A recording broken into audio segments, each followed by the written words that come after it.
আমাদের লিখিত বক্তব্য প্রশাসনকে দেওয়া হবে।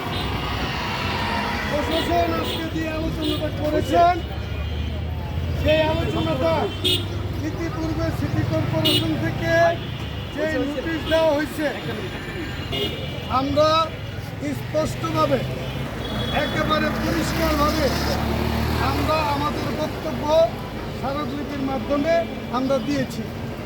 দীর্ঘ আলোচনায় ইসমাইল ভাই অনেক আলোচনা করেছে, আমি খুব সংক্ষিপ্তভাবে বিষয়টা তুলে ধরছি। প্রশাসন আমাদেরকে দীর্ঘ আলোচনায় যা বুঝালেন আমরা এটা বুঝলাম। এখানে বুঝে গিয়ে দেখা গেল যে ব্রিটিশের চা আমাদের খাওয়ানোর চেষ্টা করছে, আমরা সেই ব্রিটিশের চা খাইতে রাজি না।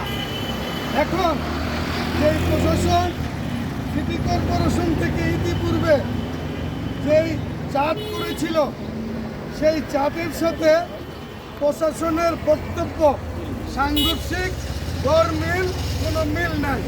প্রশাসনের এখনকার বক্তব্য আর মাঠে গিয়ে যারা যা করছে এটা হচ্ছে তাদের যেই লিখিত প্রজ্ঞাপন আছে সেই প্রজ্ঞাপনের অবস্থান মাঠে করছে।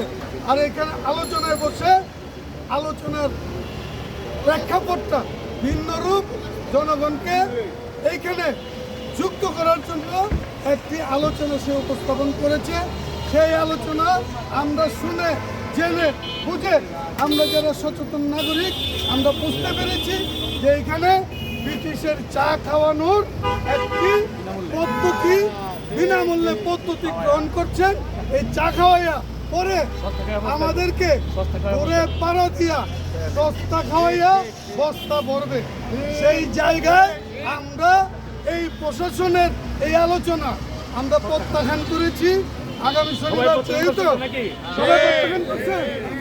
আমরা আগামী শনিবারে আপনাদেরকে নিয়ে আমরা যে সংবাদ সম্মেলন ইসমাইল ভাই এখানে ইস্তেহার ঘোষণা করছে, সংবাদ সম্মেলনে আপনাদের কথা আমরা এই কর্মসূচি গ্রহণ করব।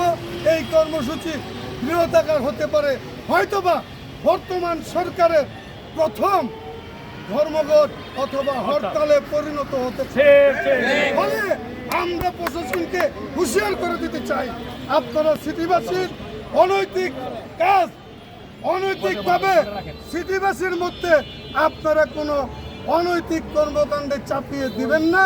আমরা সেটা সিটিবাসী মেনে নেব না। আমরা বৈষম্যের বিরুদ্ধে আন্দোলন করেছি, খোলাই আন্দোলন করেছি এবং বেশি ছটিয়েছি। আমরা যে কোনো আন্দোলনে আমরা জয়যুক্ত হওয়ার জন্য নারায়ণগঞ্জবাসী সবসময় প্রস্তুত আছি। আমি সকলকে যারা উপস্থিত এখানে আছেন সকলকে ধন্যবাদ জানিয়ে আমি আমার কথা শেষ করছি। আসসালামু আলাইকুম।